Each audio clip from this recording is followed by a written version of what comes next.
Evening. That's about 10 minutes past 7 o'clock, and you know what happens on Thursday evenings, don't you? Yeah. We bring you great conversations with people who are making a difference in our society. Personality profile with me, Lexis Bill. And this evening, I spend time with another wonderful woman. Oh, yeah. Here on Personality Profile, we celebrate milestones, we celebrate achievements. We celebrate hard work, we celebrate service, humanity, selflessness, and we celebrate making of history. And above all, we celebrate God's goodness. Yeah. God has been good to one wonderful lady. I'm sure my guests will attest to the fact that besides everything else, the goodness of God reigns supreme. Well, join me as we usher into our Hall of Fame this evening on Personality Profile. Dr. Julian Oye-Ahmed. She makes history by becoming the very first ever CEO, female CEO of the Trust Hospital, since it was hived off of the mother company, SSNIT, in January 2013. So it really is a big deal for us here. Help me welcome Dr. Juliana Oye-Ahmed to Personality Profile. Doc. Yes, Lexis. Congratulations. Thank you very much. Wow. I'm so proud of you, and we are so proud of you. Thank you. How's the feeling? How's the feeling? Is it as exciting as we see it? It's it reminds me of when I was taking my wedding vows. I think I didn't realize the gravity until I was made to repeat the vows, and I was like, in my mind, I was like, wow, is this what I am about to sign up for? Yeah. So it is the same thing. I am still like in a dream. Wow. Like it's a dream. I'm still overwhelmed by disappointment. Yeah. Yes. And just like the vows, you were getting ready for a very arduous task, a very heavy one. Does it feel like it now? Yes and no. Yes, because I mean, it gets reinforced when you talk to people, you talk to staff, and the expectations are really high. Right. And no, because I have a great team, both at work and at home and at church, and I know God is with me. Awesome. God is definitely with you. But between you and I, yes. Do you feel nervous sometimes? Yes. Oh, you do? Yes. And should I tell them? We've already told them. I was talking to a friend and she was like, hey, so they think you are a very serious person. And I was like, yes, they do. And when you talk and people stop and listen and you look at their faces, you're like, these people, they don't know what's going on inside my brain. They don't know why it's going on. Eventually, they will get to know. Yes. Wow. It must be big. And tell me, did you have to lobby for the position? No, I didn't. I didn't at all. So how did it happen? How did it happen? My husband was reading the papers and he saw an advert, and it was an anonymous advert. As in, there was no name to the advert. It was just like a company, a private or whatever hospital it is looking for a chief executive who can do ABCD. Wow. And he called me and was like, I think this is something that you can do. And I was like, wow, this is private. I've been working in the public sector. Where were you working then? I was working at Lekma Hospital. Okay. Yes. And he was like, oh, well, life is all about challenges, and this seems like something that you can do. So give it a try and apply for it. Wow. Which I did, and I didn't hear anything for several months. So I thought that it was just one of those things. And then I was called up for an interview. After how long? Do you remember how long it was after? I think it was about 5 months. About 5 months later. About 5 months later. That I was called up for an interview, and when I went for the interview, that was when I knew where I was applying to work. Okay. And, so it was very on the spot. It was a long interview to an hour before a panel of very serious gentlemen. There wasn't even one lady there. There wasn't a lady in there. Like 6 very serious gentlemen who asked so many questions. And so you enter the room and you see all these men and you're like, oh no, look at that. Yes. No lady to even side with me. At all. It was rigorous. Wow. But I gave it my best shot. Yeah. And thanks to the experience I had gained in the public sector, it wasn't too difficult. Yes. And then I didn't hear from them again for a They while. went silent again. They went silent These again. And then people. they said I should present my certificates. They didn't keep the copies of the certificates I had brought. So I sent the certificates to them. And then I got another call that I should come and meet the board. And I asked the person who called why I was going to meet the board. And they said, interview. I said, yes. So they want to give you the results of the interview. I said, all right. So I went to the boardroom, and it was there that I realized that You had the job. I had the job, yes. But after the interview, how were you feeling? Were you optimistic that it's going to come your way? There were lots You know, of... sometimes you get out of the interview room and you're like, damn. I knew I had given it my best shot, but Okay. there were lots of other good people there, great people. And I was like, well, what will be, will be. At least I already have a good job. So if it comes, it comes. If it doesn't come, then it's Que not mine. sera, Yes. sera. Yes. Whatever will be, will be. But then Mhm. I started getting agitated when I wasn't hearing. So then it made me realize that, so this thing that I was thinking was que sera, sera, I really wanted it. And I kept, putting my phone on the table, waiting for a call. Wow. Kept on waiting for calls, kept on waiting for emails, and nothing was coming. Hey. And then I started getting agitated. And my husband was like, I thought you were like being very You're a little philosophical. skeptical about it as Then well. just relax. If it will come, it will come. And it's easier said than done, but it came. It came. The call came. You know, I'm listening to you insert the husband instances, and I'm just proud of this man, whoever he is. You know, I mean, he's in this short moment that we've spoken, you've actually demonstrated a man who is very supportive. Yeah. From finding the advert and suggesting that, my wife, you can do this, to even assuring you that, relax, calm down, it will happen. If it will happen, it will happen. It's profound. Yes. And he's a very secure man, I must say. A very supportive man. Yeah.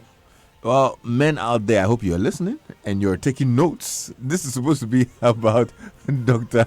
Oyame, but look, I'm just proud of this man. I wish he was here as well so I can interview him small. But it's a very beautiful story of support, and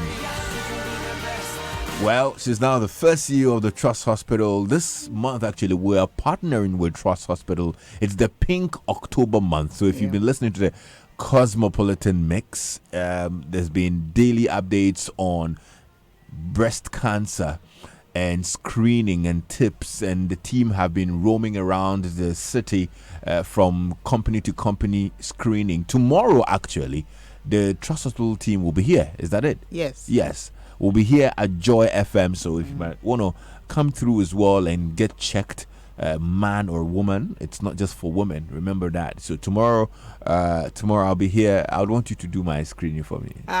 We have qualified people who do that. You aren't Me, I'm a qualified. pediatrician. I'm a children's doctor. Then you have tonight to learn that thing. I won't save hands. I don't trust the fiats. No. We'll give you professionals. We'll give you professionals to do the job. Okay. So let's really get to understand your work life. You just mentioned that you're a pediatrician. You have over 15 years of progressive experience in pediatrics, neonatal, and child health. And you also came into your new role with over 7 years of specialized experience in health services department and management. That's big. There are various specialties in medicine. So why pediatrics? Why neonatal and child health? Well, pediatrics because I think children's health is so important. There are not enough of us around pediatricians, and I think there's no joy like seeing a child get well. They are not hypocrites like adults can be sometimes. So when a child is getting better or is well, you see it in them, and it's profound.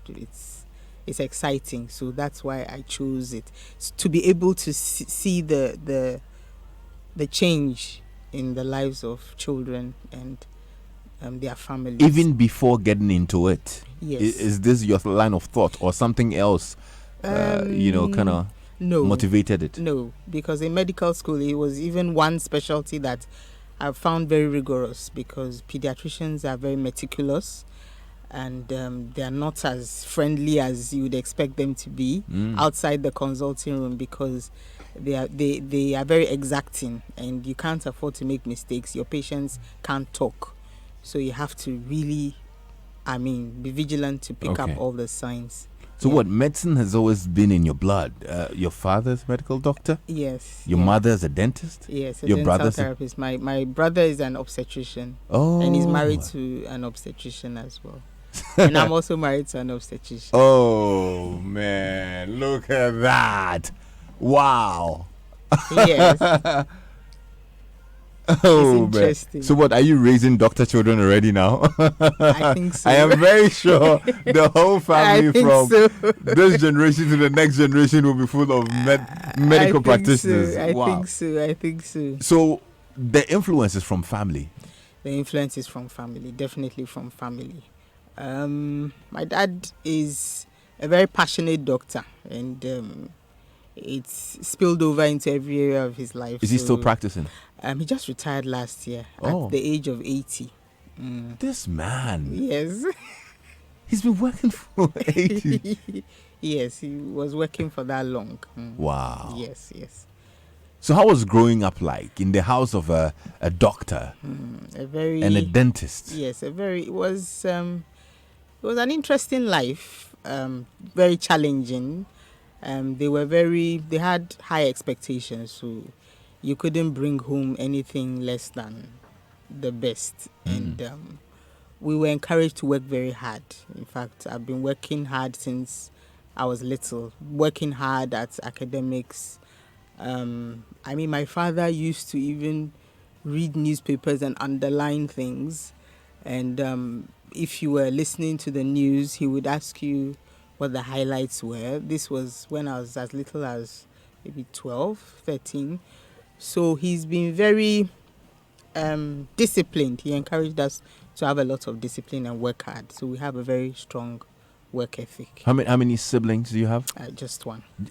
Okay, the so you have. There's just the two of you. Yes. And that's the one who's obstetrician.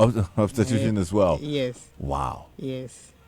So you always had to make sure you're probably top of class or yes.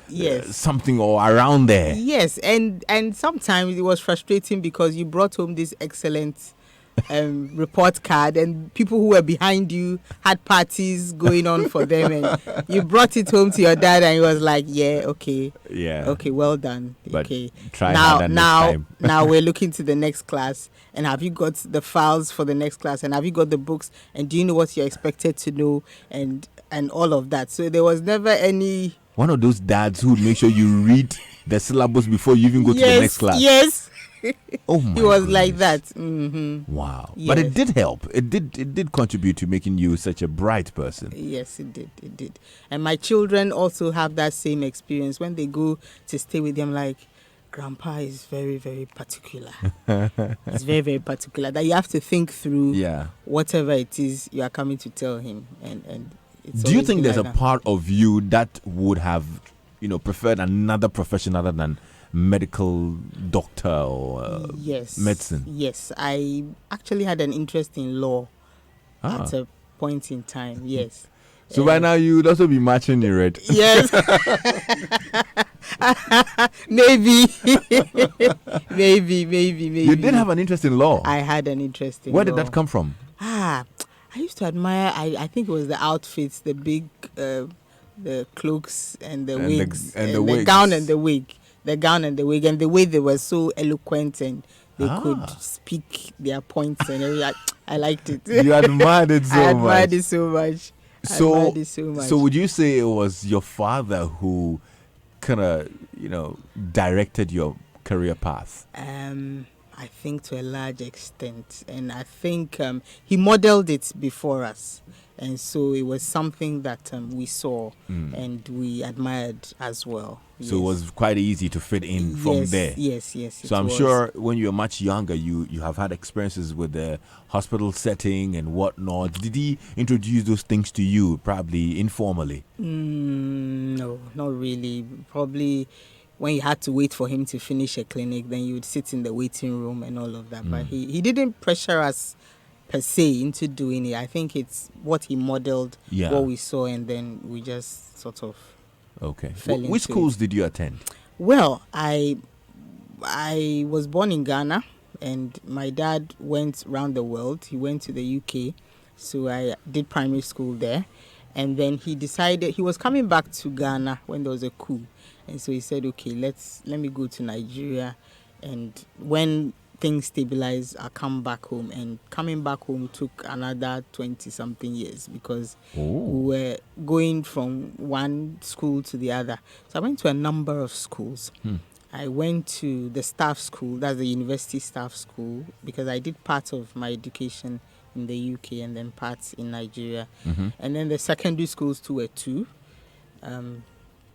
Federal government colleges, and then I went to Ahmadu Bello University in Zaria to do medicine. That's northern Nigeria, I think. That's northern Nigeria. Okay. That's where you did medicine? That's where I did medicine, yes. So... What was the name of the school again? ABU, Ahmadu Bello University, Zaria. Okay. It's quite a prestigious university. Yeah. One of the first generation universities in that country. If the BBC conducted a documentary there, would there be corporates? Would there be lecturers in trouble from Ahmadu Bello? Probably, because we're all human beings. I'm asking about your personal experience. Don't probably my personal. I didn't have any of that. Okay, there were none of those challenges of sorts. No, I really didn't have that. I didn't have that. I was fortunate not to. How does gender play out with pediatrics? Well, not you really. think women are better pediatricians? No. It doesn't play out at all. It doesn't. It's all about your love for the job and the love for the children. Yeah. So there are excellent male pediatricians. Quite a lot of professors are males. I'm surprised about that because I would have thought that maybe women are better at it or maybe communicate better with children. No. We have excellent male pediatricians. Yeah, and men can be fun too. So they play with the kids, and women can be serious. Well, men can be playful pediatricians. Yeah. The kids love them as well. What would you say is that quality you need, apart from the traditional skill of knowing how to, knowing your business or of being a pediatrician? What's that other soft skill you need to be a very good pediatrician? You have to make friends with the child. And, you have to love the child and develop a very good rapport with the parents. Because parents... you need to get on with the parents. You need to make them feel at home, make them feel comfortable, make them feel like their complaints are valid. Right. So those are some of the soft skills. If you're just tuning in, well, this is Personality Profile, and this evening I'm excited about my guest, who is an amazing woman. Dr. Juliana Oyame is the first female CEO of the Trust Hospital, and she has a very interesting life story. We're getting through that. Let me tell some of her achievements. I mean, she's been in several health development projects like the National Health Policies, Protocols, Training Manuals in Ghana. She's been a member of the West African College of Physicians in the Faculty of Pediatrics since 2006. Is that it? Yeah. Wow. She has a postgraduate certificate with distinction in business administration and a certificate in health administration and management from GIMPA as well. Prior to joining the Trust Hospital as well, she was a medical superintendent at LECMA, and she says clinical and administrative excellence can only be achieved through team effort and hard work. Now, through this, every person that walks into any of the 9 facilities of the Trust Hospital would walk out happy and satisfied. And that's very instructive. And team wins always. But now I want to find out, what drives you? What's your biggest motivating factor? Fear of failure. And fulfilling my purpose. Those are my biggest motivators. What do you think your purpose is? I think my purpose is to work with others to bring quality healthcare to Ghanaians. I think that I'm really passionate about health systems and making things better for Ghanaians. Fear of failure. Have you failed at anything before? One or two tests, some exams, and I think my upbringing probably has part of it. I mean, you just couldn't bring anything below excellent home. Not that anything would happen to you, but you'd sort of feel you could have done more. Yeah. So those are some of the things that drive me, yes. What's your CEO philosophy? Well, my philosophy is excellence and hard work. This Yes. 80-year-old man has worried us far. Yes, that's my philosophy. That's my philosophy. And I believe that we'll be able to do it. Yeah. Yes, if we work together as a team. And Are you a perfectionist? not really. Not really. Not really. Okay. I'm not. I don't think I am. Mm. I probably it's better to ask the people I work with Yeah. and live with, but I don't think so. So apart Yeah. from pediatrics and health in general, what else are you passionate about? God. God. Very religious? Yes. Where'd you Well, church? not religious, but I would say spiritual. Okay. So I worship at Wisdom Chapel. Yes. In Latebiokoshi. Okay. Yes. Ah. So I'm a church woman. So when I'm not at work or at home, I'm in church. Women's fellowship. Women's fellowship, which Singing band. not singing band, but women's fellowship, ushering, marriage counseling, and mentoring young people in the things of God. How difficult is it juggling family life? You're married. How many kids do you have? 3. You have 3 kids as well, and such a very big job. Of course, not just being a pediatrician, but also CEO of a big hospital. How's it like juggling it? It's challenging, but it's good to have people who support you. It's good to have a good support system. So the family, both the nuclear and the extended. When I need an emergency caregiver, my mom comes to help out. Yeah. My husband helps out. Some people in church help out. Wow. That sort of thing. So that is, I think, and having an understanding spouse too, because sometimes you are held up at odd hours, 10 p.m., 11 p.m., 12 p.m., 1 a.m., and you don't have the pressure being put on you to come home. What are you still doing there? Why is this that? You just get understanding. So Do you think that you've been able to maintain a family life balance? yes, I have. I You think so? I have. And I forgot to add to having a good team at work. It also helps immensely. When somebody picks up the ball when you can't catch it and fills in the blanks for you. And then you come round and they say, oh, we did this, we did that. So most of the work is done by the team. So it makes it much easier. Okay. So I'm sure that maybe around this time, the team are seeing your good side and, enjoying fraternizing with you. Yes. But you tell me, what will make you crack the whip as a CEO? What's that one of those pet peeves?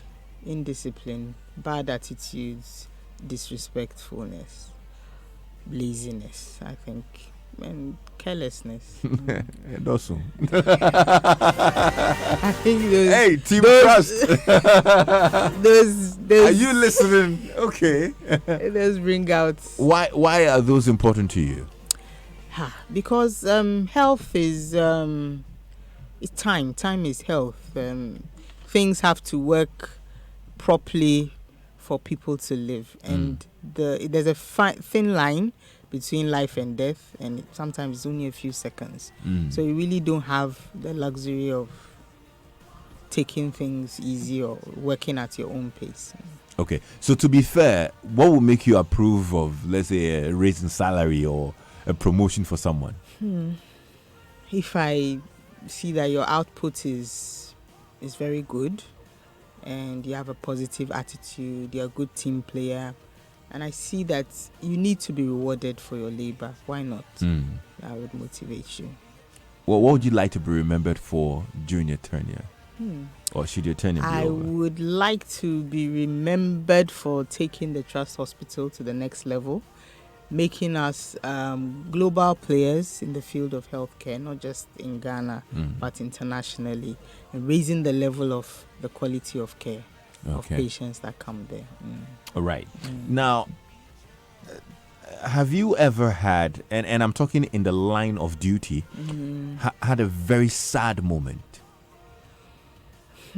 Yes, several. Which one do you recall? Losing a patient that I had worked so hard to try to keep alive, and losing that patient.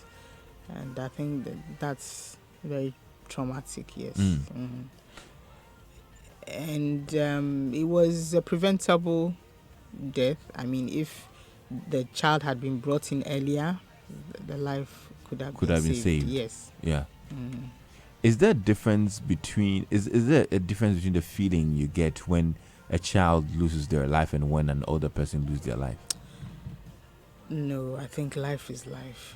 Life is life. Age is nothing but a number. Life is life, and life is precious at whatever age. So there's well, sometimes for the very old who are probably very sick with a lot of complications, you sort of look at it like a relief in a way that the person is now at rest, at peace. Yeah. And probably that will be the only time. But for a well old person and a well young person, I think it's the same emotion. Yeah. Yeah. Wow. Must be tough in there. Now, you're a marriage counselor as well, so we'll talk about marriage. Wow. You started off reminding us of when you said your vows. How long ago was that? 15 years ago. 15 years ago. So what? You both used to work in the same medical facility? How did it start? Okay. I think I went to have... I went to have a discussion, a group discussion. I was preparing for exams with somebody, and I really needed to pass that exam, and I was discussing with the person, and then somebody walks in, some tall doctor walks in. That's right. And he gets involved in our conversation, and I'm like, who is this guy? I mean, like, how can he just jump into a very serious academic conversation? And and he was just interfering and being very irritating. So I wasn't happy about it, and he left. Then he came back, said he was looking for his keys, and he took forever to find those keys. I don't know if you ever found the keys. The keys are sitting in front of me. Then he started showing up on the ward and calling and how you doing and all of that. So that's how it started. Still, we've not found the keys. Chairman, I beg the keys. You found them.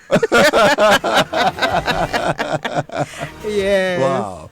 How convenient was it, seeing as you were both in the same field? Yes. Was it a good thing or was necessarily not a good thing? Well, I didn't even see it as a thing because, when you really like somebody, I think profession shouldn't be an issue at all. Yes, thoughts of how we're going to manage our lives and the home, of course, those will come in, but I think it's all about the personality. It wasn't going to be difficult, seeing as you both would have emergencies at some point and whatnot, and you're both in the medical theater. We knew we'd get through it somehow. It didn't. And the love was there. Chai. The keys. The keys. Yes. The keys will open the doors. Yes, the keys will open the doors. The keys will definitely open the doors, yeah. would you rather, I mean, now that you've experienced it, would you rather couples who are in the same industry or couples who have different professions? There are both positives and negatives. Both sides have their weaknesses and strengths. If you marry someone who's in the same industry, he really understands the pros and cons of what you are getting into. Mm-hmm. If you marry somebody in a different industry, it might take time, but the experiences will be different if you're in different industries as opposed to the same one. Mm-hmm. And sometimes it can get boring being in the same industry with your spouse. But surprisingly, in my home, we hardly discuss medicine. You kind of leave everything at work, and then you come home to live a normal life. So, yeah. Is he also into pediatrics? No, he's into women's health. So he's an obstetrician. Wow. He takes care of women. Right. So I think occupation, should be a consideration, but not a major one. I think the human being you're getting married to, his core values should match your core values. Wow. Within this 15-year period, what's the biggest lesson marriage has taught you? You have to marry someone who has the same core values. So if you're a spiritual person or you're a Christian, it's good to marry somebody with those values. And it's good to marry somebody with the same other values like integrity. You know, what's important to you is important to him. Mm-hmm. And then love and understanding. You accept each other for who you are. You can't change anybody. You don't have to try to change anybody because we're all different. So you just accept one another, accept your differences, and you welcome them. Yeah. Amazing. Well, good stuff. It's been 15 years strong, and they're still moving on with love, and I'm excited about it. You see how she blushes when she's talking about him. Oh. I'm not blushing, Lexis. How can you know? I'm the one looking at you, and I'm telling you are blushing. If hasn't she turned purple? See her cheeks. See her cheeks. Lexis. Lexis.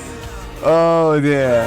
Joy 99.7 FM. This evening of Versatility Profile, I'm spending time with an amazing woman. Yes, Dr. Juliana Oyame is the CEO of the Trust Hospital. Now, this month, we're partnering with the Trust Hospital to bring you the Pink October segment of the Cosmopolitan Mix. And like I said earlier, you've been listening to tips on how to manage, should I say manage your breast? But take care of your breast. Yes. So maybe since you're here, you might want to share with us a few tips as well. Yes. Tomorrow there'll be breast screening here at Joy FM. Yes. Probably you can also help me with the breast self-examination or breast examination tips, so that tomorrow I'll help you people. Oh, I mean your team will be here. Yes. Won't you need hands? Here. We don't need your hands. Your hands we don't need. We need professional hands to help do the examinations. Yes. So we want to encourage all women out there and men too. Please get your breasts checked. I mean, we are past the era of shame. We are past the era of stigma.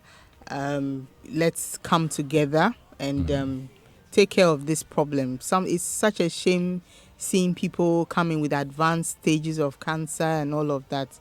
I think immediately we feel it, we should come to the hospital. And even if you don't feel it and you want to have it checked, we are here for you to check it. Yes. The world has moved very, far in terms of treatment of breast cancer. It's not the killer it once was.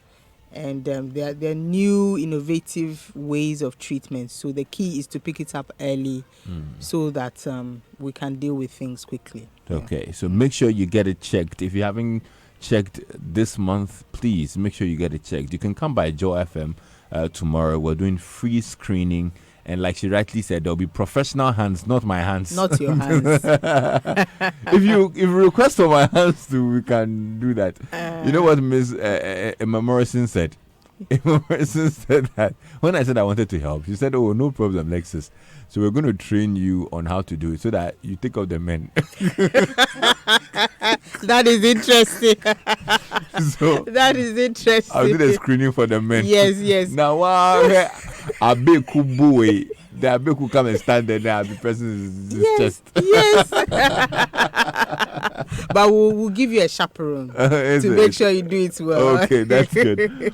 So I just got a message here. You can also send us a message on WhatsApp 0244340437. The lady's father is like my boss in the office, Pepe. Because my boss is over too meticulous. He even corrected external letters grammatically before referring them to his subordinates. Is that how you are? This is interesting. Yeah, this is interesting. That's probably how your dad is, eh? Well, maybe. They're over meticulous. Very detailed. Correcting with the external letters and things before referring them to the subordinates. Amazing. Yes. Okay, so now let's get to your general health advice. Okay. What would that be? General health advice. Yeah. I think that as Ghanaians, we need to access healthcare on time. We have challenges with managing emergencies as a nation. And so generally we should take advantage of the various preventive health opportunities that there are. When there are screenings, we need to go for them. Mm-hmm. When we feel unwell, we shouldn't self-medicate. We should get to hospital on time so that, our conditions can be managed on time. But a lot of the times, we sit at home, we go self-medicate, go to the drugstore at the corner, or we go for somebody to lay hands on us or with oil and all of those things. And some prophets are in business because of people's ill health. And then when it is critical and the person is in an extremely bad shape, we rush them to the hospital only for it to be too late. So I think that's my general advice. Okay. Well, that's a good one as well. So please take it very seriously, okay? It's from Dr. Oyame. All right. You have a very busy schedule, obviously. It was tough pulling you into the studio. We're glad you did. Are you able to relax? What do you do to relax? How do you wind down? You've got a whole hospital to take care of. You've got a very tall man to take care of, and some 3 children. Well, very troublesome. I think I actually need to relax more. I used to read novels at a point in time, but these days I tend to read a lot of non-fiction, like biographies and motivational books. So that's what I do. I like traveling. I like shopping. I like going out. So do you? Yes. Why do I doubt that one? Where do you go? Where? That is the question. Where do I go? Go out where? Go out of your house, you mean? Yes, go out. Yes. I like going on walks. So I do a lot of walking. Do you listen to music? Yes. What's your favorite song? My favorite song? I don't have a favorite song. If you were to listen to music, what would you listen to? Let's say we're driving from Trust Hospital. I would listen to gospel music. Hallelujah, somebody. Yes. Praise God. Yes. And so I'll probably listen to Joe Metal. I like Joe Metal a lot. You do? Yes, I do. So what, Bononi or something of the sort? Yes. Oh, wow. Oh, you're going to sing it for me? No. No.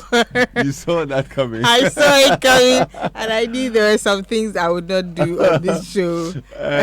Lexus, even Bobby Nipples has not requested to assist them to do the screening. Lexus, you know who Bobby Nipples is? No idea. Who is that? Oh, I won't tell you. But let me just say, special good evening to Israelite.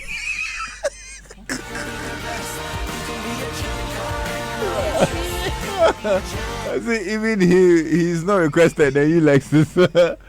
Dr. Abe, congratulations again. Working with you at La General Hospital for over 5 years. I know and I feel your passion, sense of discipline, and I know without a doubt that you are the right woman for the job. From Lucy Bentum, with loads of admiration. Lucy sensing that. That's kind. Yeah. Lucy, thank you. Thank you. Hallelujah. Celebrate Jesus with me tonight. Hallelujah. All right, so this song That's my testimony. Amen. Can I share with you tonight? All right, Joy 99.7 FM.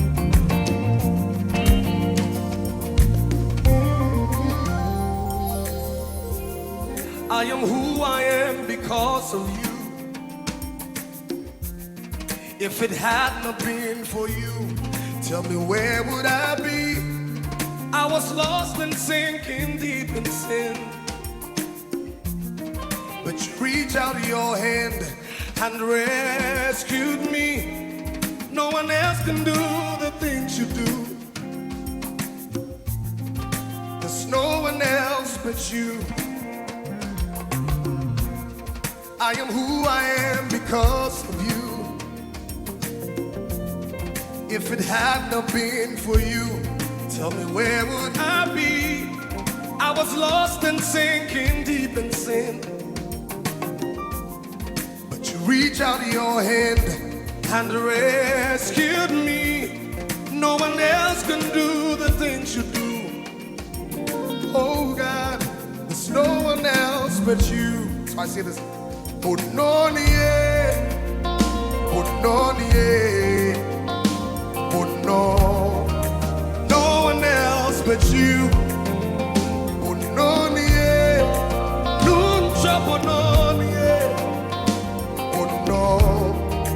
no one else but you.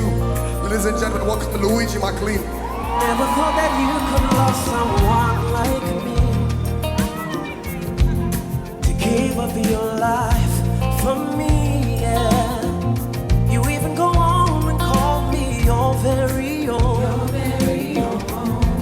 So grateful for your love, your mercy and grace. No one can do the things you do for me, yeah. No one else but you. Never thought that you could love someone like me, to give up your life for me, yeah. You even go on and call me your very own. So grateful for your love, your mercy and grace. No one can do the things you do for me. Oh, oh, no one else but you. Say, no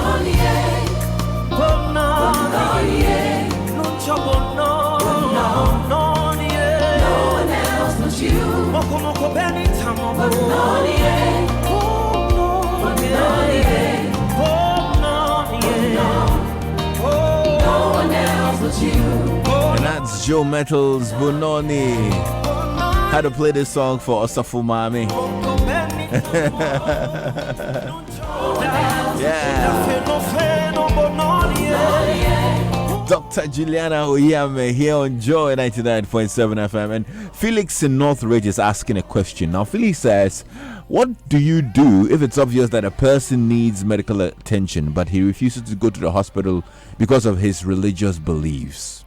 Well, everybody has religious beliefs.